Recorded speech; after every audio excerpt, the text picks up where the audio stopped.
walking alone in the street.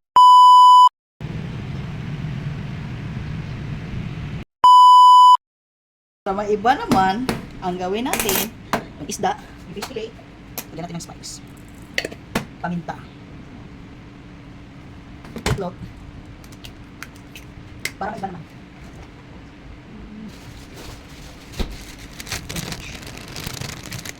Para crunchy. Yan guys. Ito ay binoneless na tawilis para wala talaga siyang tinik. Ngayon, nilagyan na natin asin, paminta, at saka magic syrup.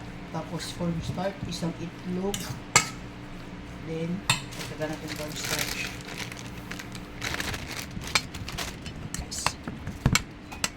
Tapos, yan. Nalagyan siya. Ngayon, pagulo natin sa harina. Pagulo natin sa harina. Una natin ang harina. Yan. Harina. Bago natin siya i-prito. Guys. Wala na tong tinik. Boneless na to.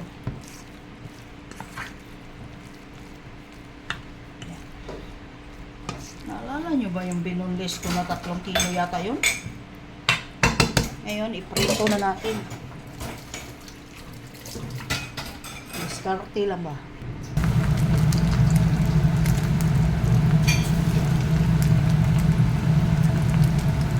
Kalabasan yan, fish fillet.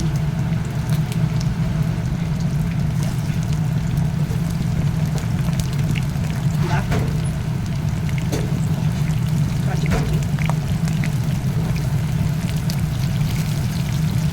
Mabilisan ang price yan.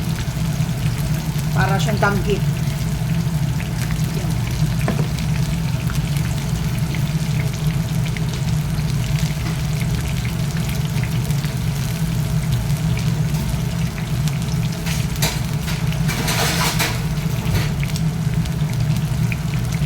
Yan. Isang baliktaran lang. Luto agad.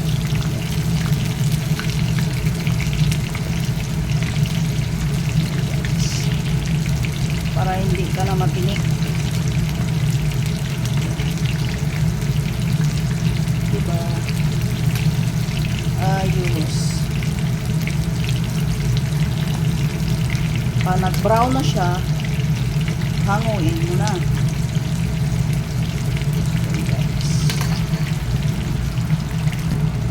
Hanguin na natin.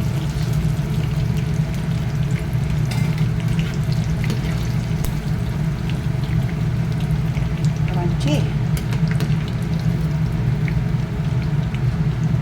Binigyan.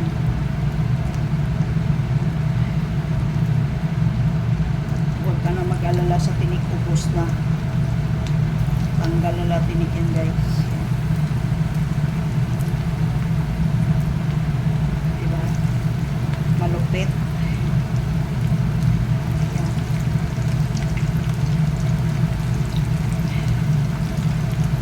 Ganyan lang kasimple. Ganyan lang.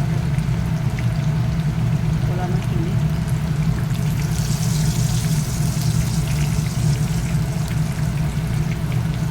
Diba? Fish fillet. Pero tamban siya.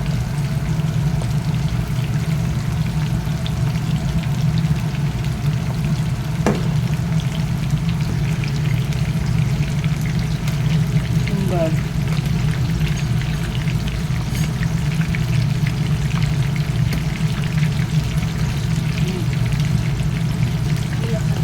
Sarap.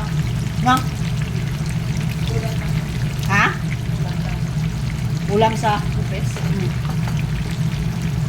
Kaya kapangalan ko yung talaga. Kain! Ayun o, luto na. Alam ko naman eh. Ha? Alam ko naman eh, na makain ka eh. Pag makaluto na eh. Plato mo ba eh? Kita nyo yan guys. Nasa kawali pa, may nag-aabang mo. Hindi na naman talaga sa sino. Ganyan lang yan siya kalupit guys. Nang nalalahan.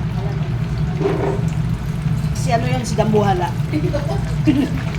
Si Dambuhala yun guys, nag-aabang ng luto sa nagluluto sa kawali. Ganyan siya kalupit. Sarap eh. Kahit ipapakin mo lang, sarap. Lagyan ko lang yan siya guys ng itlog, harina, paminta, asin, at saka magic sarap. Diba? Lupit. May idea sila lagi sa akin guys kung paano magluto ng ulam na hindi na mahirapan at saka matinik.